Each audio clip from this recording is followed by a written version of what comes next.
بسم اللہ الرحمن الرحیم ایاک نعبد و ایاک نستعین۔ السلام علیکم، میں منیر شاکر۔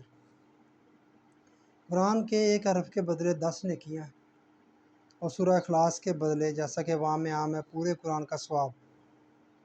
ایسے کہتے ہیں نا کہ ایک حرف پڑھیں، حرف بھی وہ کون سے الف لام میم جن کے الفاظ کے معنی کا ہمیں پتہ نہیں، مخفف ہیں یہ اصولی طور عربی زبان میں ایسا نہیں ہو سکتا کہ قرآن میں کوئی ایسی بات ہو جس کا معنی کا ہی نہ پتہ ہو، بے معنی چیز اللہ تعالیٰ نے قرآن میں نازل فرما دی۔ کفار نے کوئی شکایت کی، اگر کی ہے تو لا علمی کی وجہ سے، وہ قرآن میں ایسے الفاظ ہیں جن کے معنی کا نہیں پتہ، پھر نازل کرنے کا مقصد کیا؟ نہیں، ایسا نہیں ہو سکتا۔ یہ حروف مقطعات ہے، یہ مخفف ہیں، جیسے ہمارے چلتے ہیں انگریزی میں چلتے ہیں الفاظ چلتے ہیں، ایسے عربی زبان میں بھی ان کے بھی مخففات ہیں۔ بہرحال وہ لفظ بولا گیا الف لام میم 3 حرف ہیں، تو آپ نے 3 کا 30 نیکیاں آپ کو مل گئی۔ سورہ اخلاص کے بدلے جیسے کہ عوام میں پورے قرآن کا ثواب قرار دے کر جس طرح قرآن سمجھنے کے خلاف سازش کی گئی، بالکل یہ قرآن کے خلاف ایک سازش ہے۔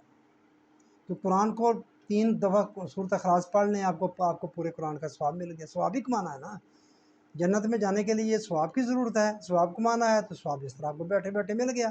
3 دفعہ قل هو اللہ شریف پڑھ لیا آپ نے، آپ کو پورے قرآن کا مل گیا۔ یہ کیا ہے؟ یہ قرآن کے خلاف سازش ہے۔ تو قرآن کی طرف آپ نے نہیں آنا ہے، قرآن کی طرف روکنے کے لیے یہ کام ہے۔ کر رہے ہیں یا نہیں کر رہے؟ دھڑلے سے کر رہے ہیں۔ اور جتنے بھی عملیات ہیں آپ دیکھیں، اتنا پڑھیں تو اس چیز کا اتنا ثواب، یہ 2 نفل پڑھیں تو اس کا اتنا ثواب، یہ صلاۃ تسبیح کے نفل پڑھیں تو اتنا ثواب، زندگی میں ایک دفعہ پڑھ لے تو آپ جنتی ہیں، اندازہ لگا لیں آپ خود۔ ہائے ہائے۔ اسی طرح حضور نبی اکرم صلی اللہ علیہ وآلہ وسلم کے مشن سے لوگوں کو دور کرنے کے لیے درود شریف کی بے تحاشا فضیلت بیان کی گئی ہے۔ مشن تو ایک ہی ہے، اللہ کا رسول کا، کوئی الگ الگ مشن تو نہیں ہے۔ قرآن سے دور کرنا وہ لگا دیا، ورد و وظائف کی طرف لگا دیا، یہ کر لیں بس، قرآن کی طرف سمجھنے کی ضرورت ہی نہیں ہے۔ ایک تو بہت بڑے مسئلہ کا یہ عقیدہ ہے کہ قرآن اس طرح سمجھو گے گمراہ ہو جاؤ گے، قرآن کی طرف آپ نے نہیں آنا، قرآن نہیں سمجھنا۔ دوسرا یہ ساتھ بتا دیا 3 دفعہ قل هو اللہ شریف پڑھ لیں، آپ کو پورے قرآن کا ثواب۔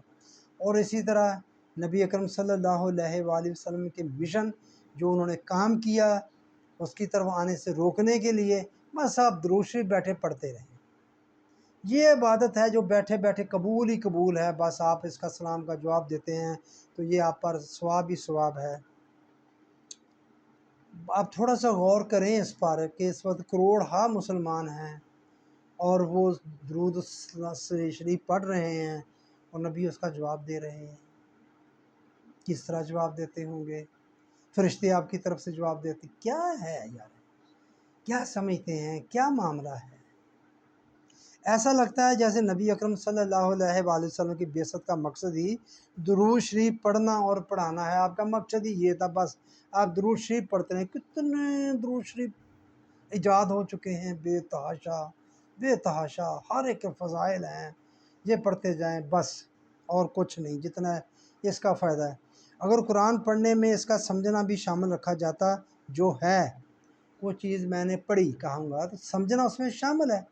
اگر سمجھنا ہی نہیں تو میں نے کیا پڑھا؟ میں نے اخبار پڑھا، اگر مجھے سمجھ ہی نہیں ہے اس کی، میں نے کیا اخبار پڑھا؟ مجھے کہے کہ مجھے تو نے صبح کا اخبار پڑھا، جی پڑھا، کیا تھی خبر اس کی؟ مجھے پتہ ہی نہیں کیا خبر تھی، یاد بھول جانا الگ بات ہے، پتہ ہی نہیں، مجھے اس کا سمجھ ہی نہیں آتی، میں پڑھا لکھا ہی نہیں ہوں تو کیا پڑھا؟ پھر میں نے کیا پڑھا؟ اگر سمجھ اس میں شامل ہو اور سمجھنا شامل ہے، پڑھے میں سمجھنا شامل ہے، تو ہمارا لٹریسی ریٹ، شرح خواندگی یہ نہ ہوتا جو اب ہے، تو یقیناً ہماری حالت یہ نہ ہوتی جو اب ہے، ہم بھی پڑھے لکھے ہوتے۔ اگر ہم یہ شامل کر دیتے کہ قرآن کو سمجھ کر پڑھنا ہی قرآن کا پڑھنا ہے، ورنہ اس کا پڑھنا یہ پڑھنا نہیں ہے۔ ہم چھوٹی کلاسوں میں رکھ دیا ناظرہ کلام قرآن پاک پڑھنا، 5ویں کلاس ناظرہ قرآن پاک پڑھیں جی، سارے یہ پڑھا ہوا ہے، تو بھائی کس کی بنیاد رکھ رہے ہیں؟ وہاں سے کیوں نہیں شروع کر دیتے آپ کہ آپ نے سمجھ کر پڑھنا ہے، ترجمے کے ساتھ پڑھنا ہے اس کو؟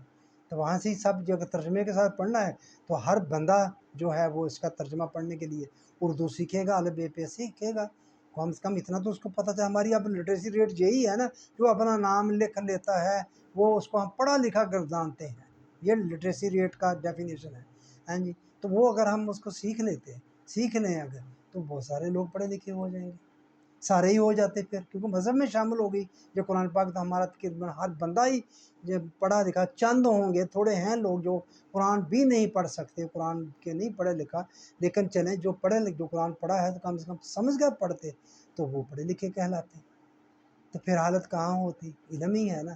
قرآن جو اسلام نے علم حاصل کرنا فرض قرار دیا ہے مرد اور عورت پر، کوئی تخصیص نہیں چھوڑی، مرد کتنا پڑھے عورت کتنا پڑھے، علم حاصل کرنا، اللہ بھی ایک علم ہے، اللہ بھی ایک علم ہے، حاصل کرنا ہے، آپ نے علم دیکھ لیں آپ کہاں تک بات جاتی ہے۔